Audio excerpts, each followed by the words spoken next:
আমার এই দাড়ি আমার রসুলের ডিজাইন, আমার মাওলার দেওয়া ডিজাইন, তোমারটার লগে তুমি তুলনা করো, আমার চাইতে তুমি বুদ্ধিমান কেমনে বুঝাই দাও আমারে। দাঁড়াও দাঁড়াও বেটা, বলো মিয়া।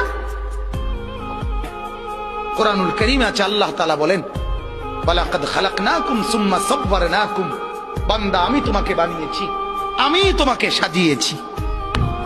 বানাইছে কে? সাজাইছে কে? এটা কোরআন। আল্লাহ বলে আমি বানিয়েছি, আমি সাজিয়েছি।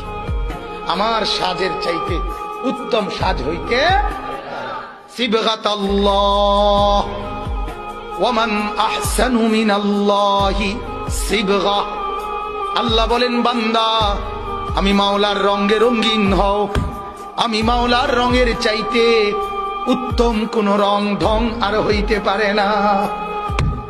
যদি বলেন মাওলা কোনটা আপনার রং, কোনটা আপনার ঢং, আল্লাহ বলবেন লাকাদ কানা লাকুম ফি রাসূলিল্লাহি উসওয়াতুন হাসানা।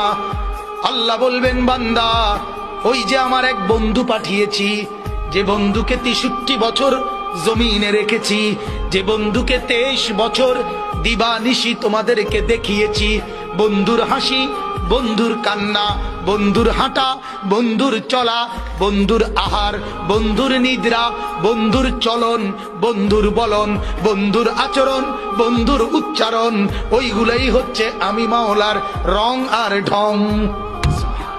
সে বন্ধুকে মুহাম্মাদুর রাসূলুল্লাহ সাল্লাল্লাহু আলাইহি ওয়াসাল্লাম।